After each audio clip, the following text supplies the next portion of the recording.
జీవితం ఒక ప్రయాణం. ఈ జీవితంలో కొన్ని తీపి జ్ఞాపకాలు, కొన్ని చేదు జ్ఞాపకాలు మనకు ఉండొచ్చు. ఆ life is full of emotions. ఈ జ్ఞాపకాలలో, ఈ భావోద్వేగాలలో కొన్నిసార్లు మన జీవితాన్ని సరైన దిశలో మలుచుకోవడానికి బదులుగా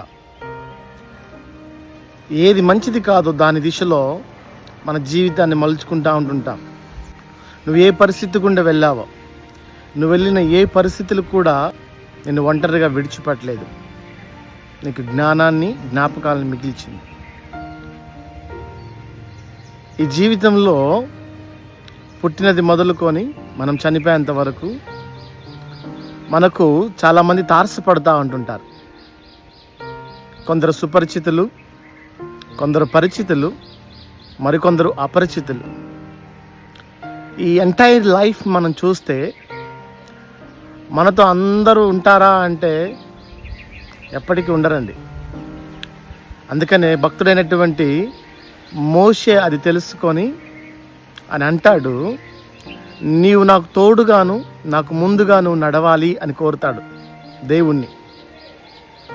అప్పుడు దేవుడు అంటాడు, నేను నీకు తోడుగా ఉన్నాను, నువ్వు బయలుదేరు అంటాడు. నువ్వు నాకు తోడుగా ఉన్నావు అని చెబితే కాదు, దానికి ప్రూఫ్ కావాలి అంటాడు. నా సన్నిధి నీకు ముందుగా వచ్చిద్ది మోషే అని చెప్తాడు. Sometimes we trust people, we lose the trust. కొన్నిసార్లు మనుషుల్ని నమ్మి మన నమ్మకత్వాన్ని కోల్పోతూ ఉంటుంటాం. కానీ మనల్ని పిలిచిన దేవుడు నమ్మదగిన వాడు. ఆయన మనల్ని విడిచిపెట్టే దేవుడు కాదు. నమ్మిక మాత్రం ఉంచు, ఆయనకి తోడై ఉండి నిన్ను నడిపించే దేవుడు.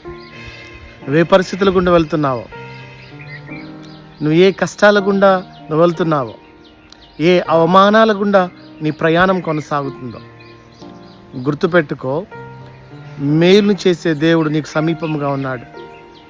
అతి త్వరలో నీ జీవితంలో, ఈ జీవిత ప్రయాణంలో విసుగు చెందిన నీకు ఆయన మేలు చేయబోతా ఉంటున్నాడు.